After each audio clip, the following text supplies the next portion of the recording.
So, hey, how are you doing? We are back. It is the Artist Way, week 9. Again, about 2 weeks after it should have been week 9, maybe 3 now. I've lost track of time. So, first up, I just want to say a huge apology for not having kept up with the week by week by week. That's actually something that I think comes out a little bit in this week, is those creative U-turns, and or that's what Julia Cameron calls them, but I feel like they are those things where you have your best intentions around a creative project or something you're doing, and then what actually happens isn't necessarily that. But we have tea. Yay for tea, even though it is very hot at the moment, so I'm not sure why I still want tea. I think I need to get into making iced teas. Should we do that? Should we maybe make an iced tea? I don't know if this would be nice as an iced tea. Maybe if I added some melon? Maybe we can experiment with that. Maybe that can be our playful thing today. I might go in a minute and turn this into an iced tea. Let's see. Screw it. Should we do it now? Should we do it now? Let's do it. Let's play. Okay. So, oh, you can't even see my head. This isn't a great cooking show, is it? So we're back in the kitchen. We have tea. I'm going to go get ice, and I'm going to cut up a little bit of peach to see if I can kind of make myself a peach iced tea. So let's do that. I'm putting the microphone down because who can do two things at once? Actually, every single mother. Let's just say that. Anyway, here we go.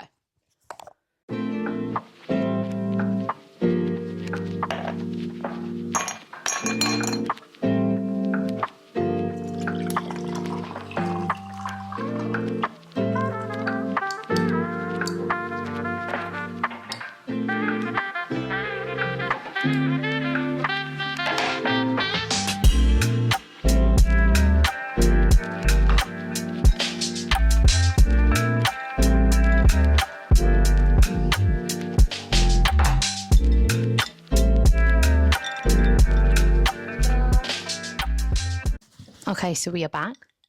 Iced tea, let's try. Little underwhelming, not gonna lie. I feel like you probably need to soak the peach in it, in the warmth. That would have been a better idea. So we'll upgrade, we'll try, but we played. Yeah, I think I just need to somehow have left the hot it. I think I needed to have put the melon, it's because it's melocotón in Spanish. I think I needed to have put the peach in the tea hot, maybe to get more of the flavor out, and then put the tea with the ice. If you know how to make iced tea like this, like a peach iced tea, can you please tell me? Please leave me a comment and let me know.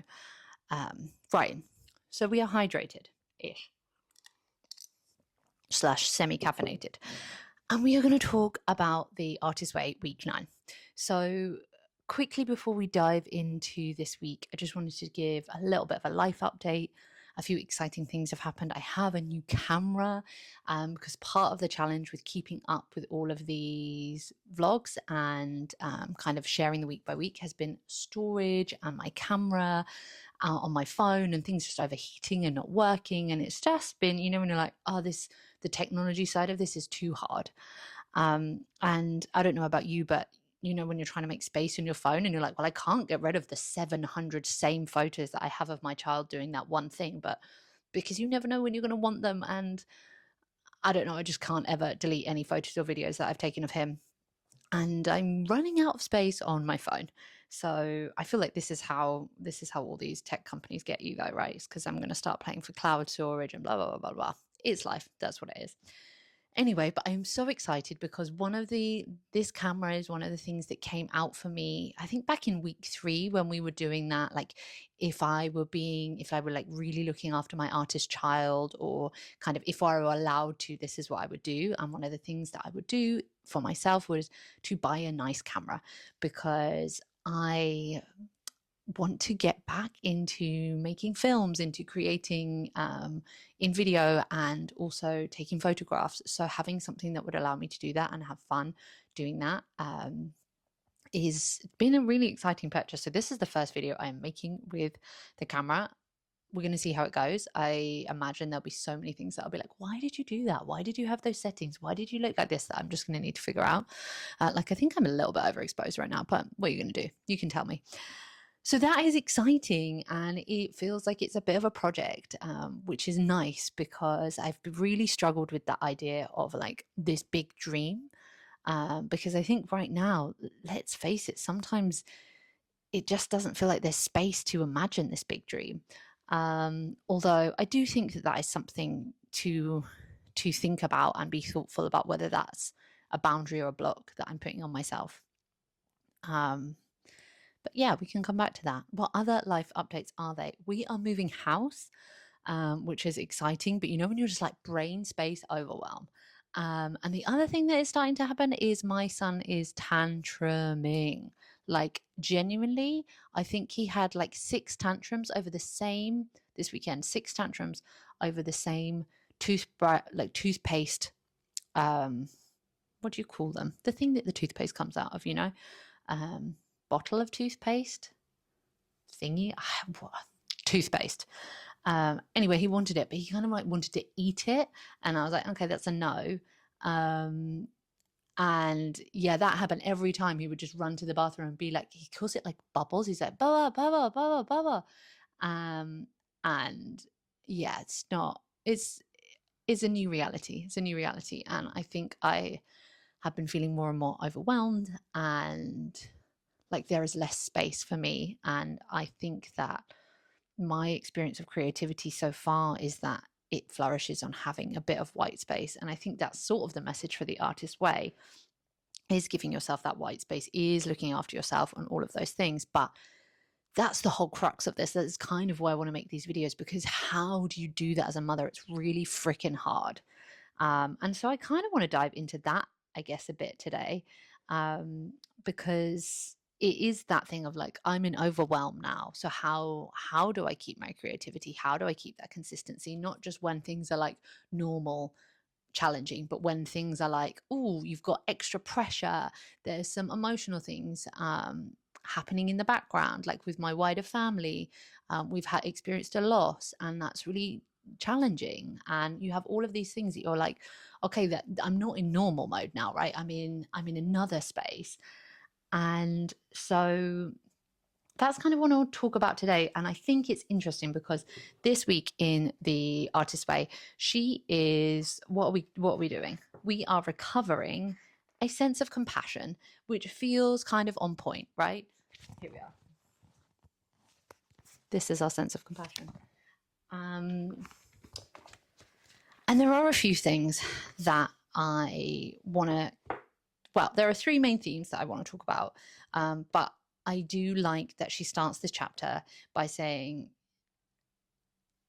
one of the most important tasks in artistic recovery is learning to call things and ourselves by the right names. Most of us have spent years using the wrong names for our behaviors. We have wanted to create and we've been unable to create, and we've called this inability laziness. This is not merely inaccurate, it's cruel. Accuracy and compassion serve us much better. Blocked artists are not lazy, they are blocked.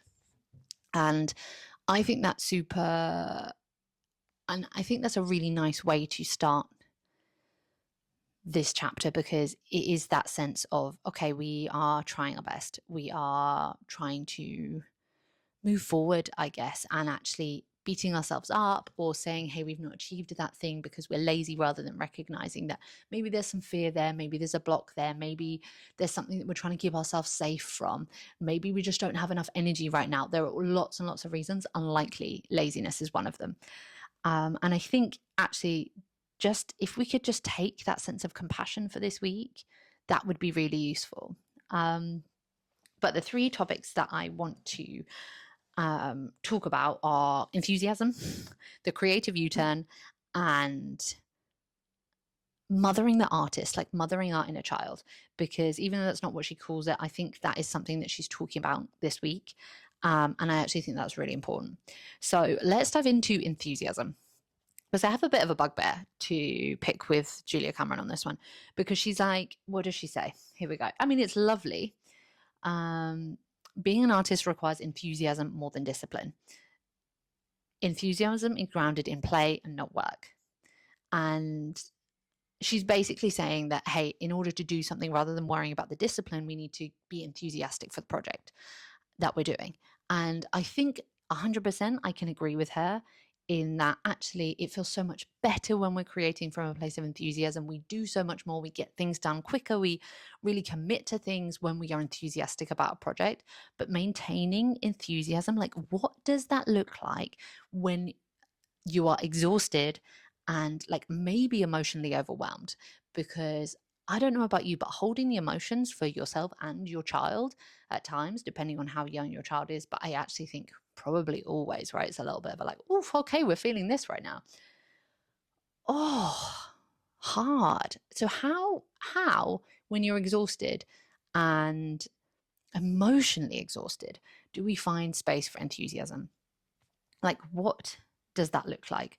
Because I feel like to keep that and to maintain that, not only do I need energy to maintain the enthusiasm, but I kind of need the white space in which to allow this project to flourish and the ideas to grow. So when it comes to enthusiasm, I've actually been thinking, I'm not going to put myself under pressure to be enthusiastic about things. I'm going to try to follow the enthusiasm when I have it. But actually, I'm going to throw that energy that would be maintaining the enthusiasm into kind of nervous system reset stuff, because I think my priority to actually help me create is to probably, one, get a little bit more alone time, and two, get a little bit more peace and emotional regulation and space to just drop and ground and do all of those things. So I had a little bit of fun with ChatGPT, and we can have a look at this in a minute over nervous system reset stuff. In fact, I'm going to go grab it. Let's do this.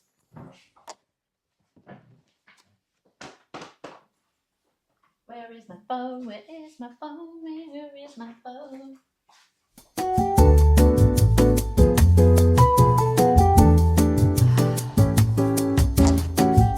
Okay, I need some water first.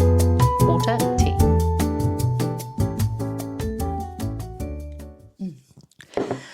I actually am getting a little bit more of peach flavor in there now. So I had fun with ChatGPT talking about nervous system reset stuff. And actually it gave me loads of ideas, both for like bigger practices and kind of like really micro in the moment practices, and ended up giving me a 7-day kind of reset plan. And I just wanted to share some of the areas that it's talking about because I think it's really helpful. So one was breath work.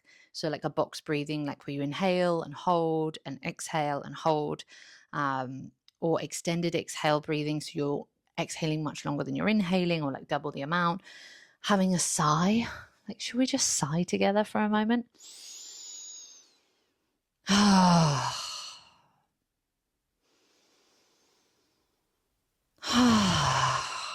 Sighing feels so good. So good.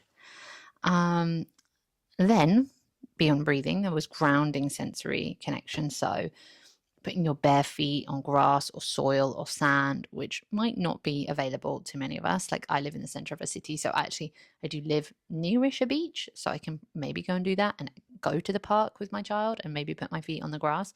So there are options, but it's not like I'm like, oh, he's having a tantrum now, let me walk out to the garden and ground myself. Not an option for me.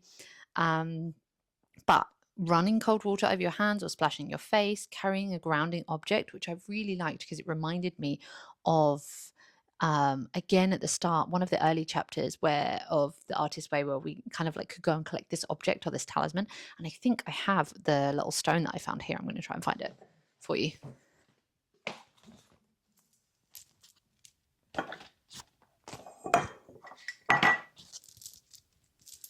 No, I don't have it. I don't have it. Where you gone, stone? Where you gone?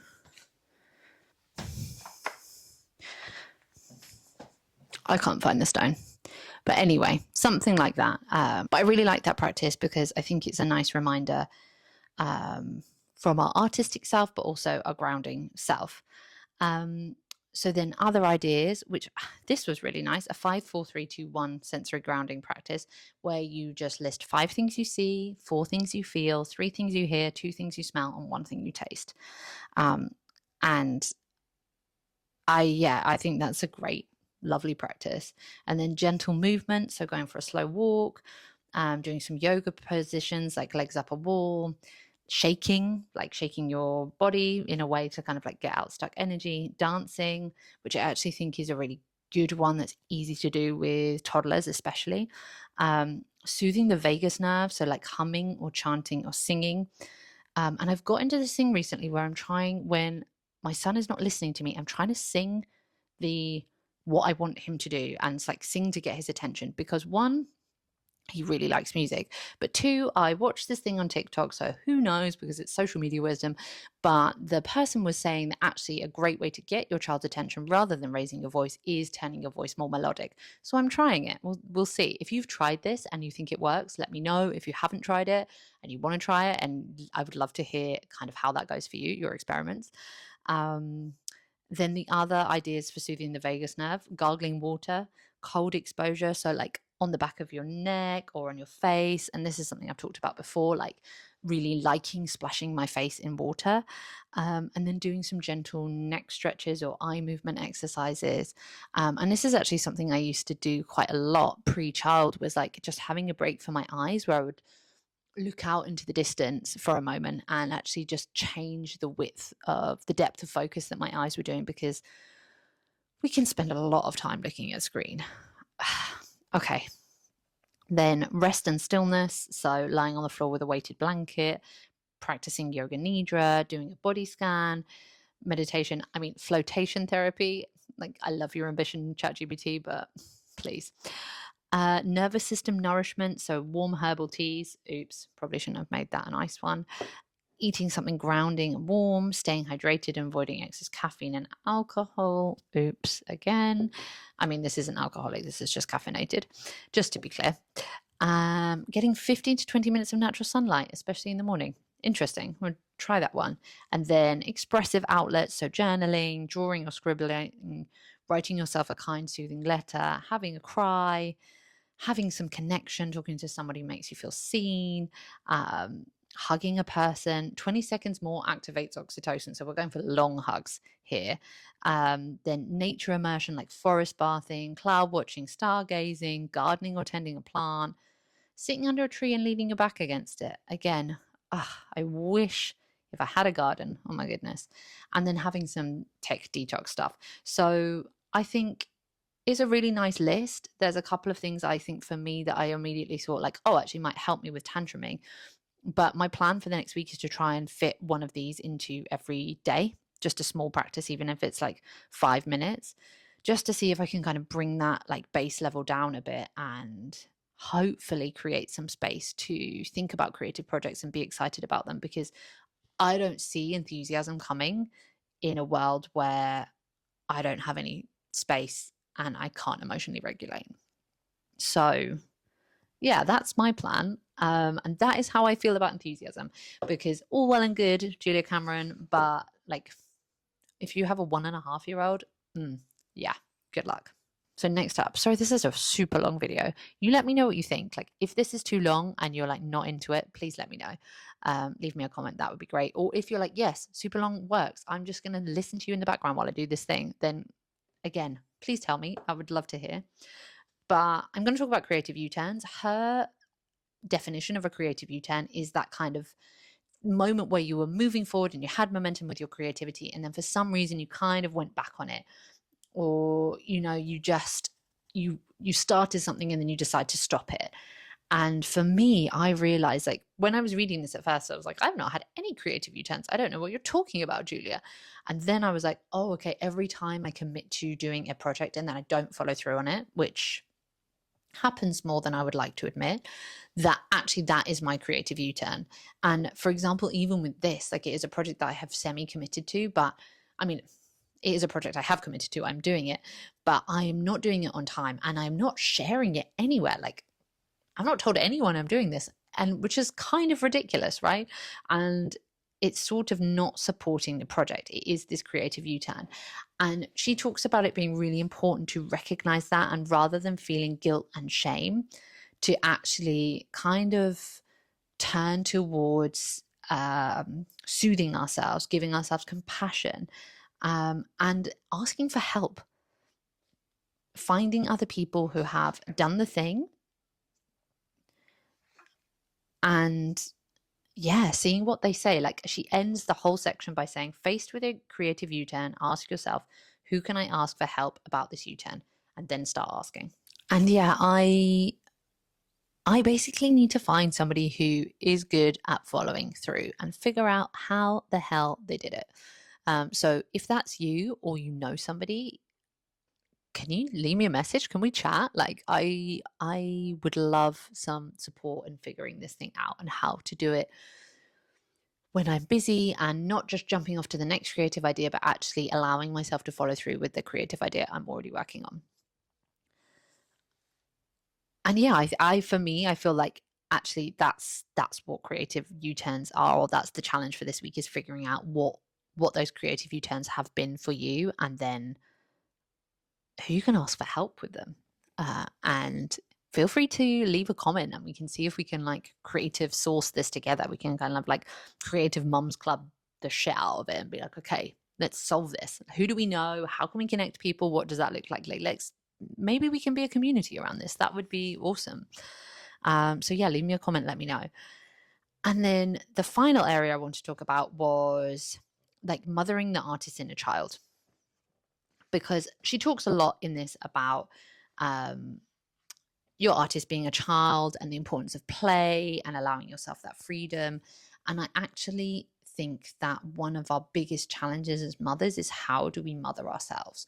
What does that actually look like if we really treat ourselves, especially if we're new mums or first time mums? You're also like a baby mum, you know, you're also like being a mum for the first time.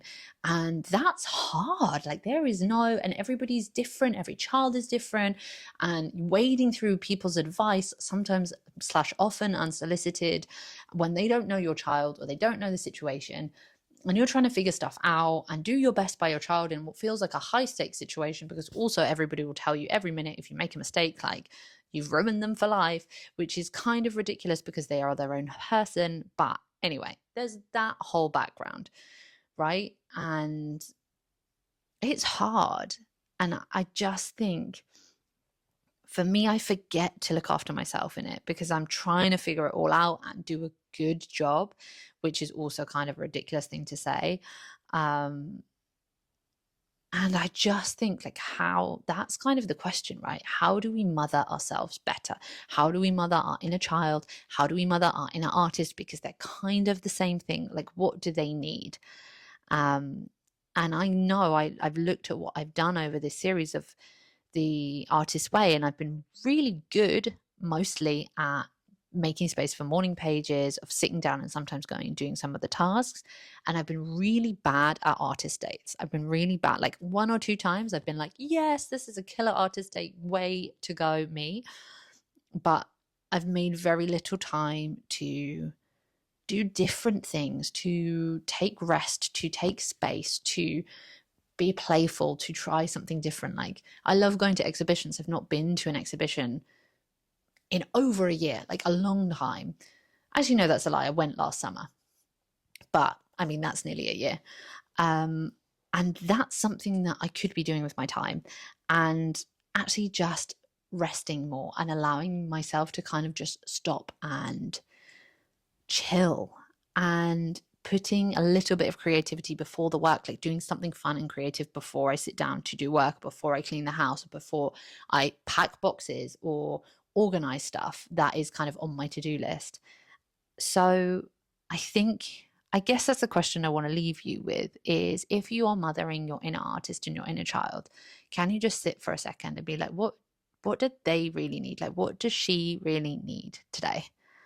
And see if you can do that, because this idea of like, what one nice thing can we do for ourselves every day, whether it is a nervous system reset practice, or whether it is sitting down and reading for a minute, or just making a nice cup of tea, or a nice cup of iced tea, glass of iced tea, It's definitely a glass, not a cup. Or just sitting and watching YouTube for 10 minutes. Oh my God, obsessed with everybody's like studio, like vlogs. Like they are my thing. Like if I can sit and watch like a couple of channels, I'll put some of my favorite channels here. Or I don't know how to do that, but like From Tree to Sea, I think she's called, is amazing. She's like a ceramicist in Canada. Love her.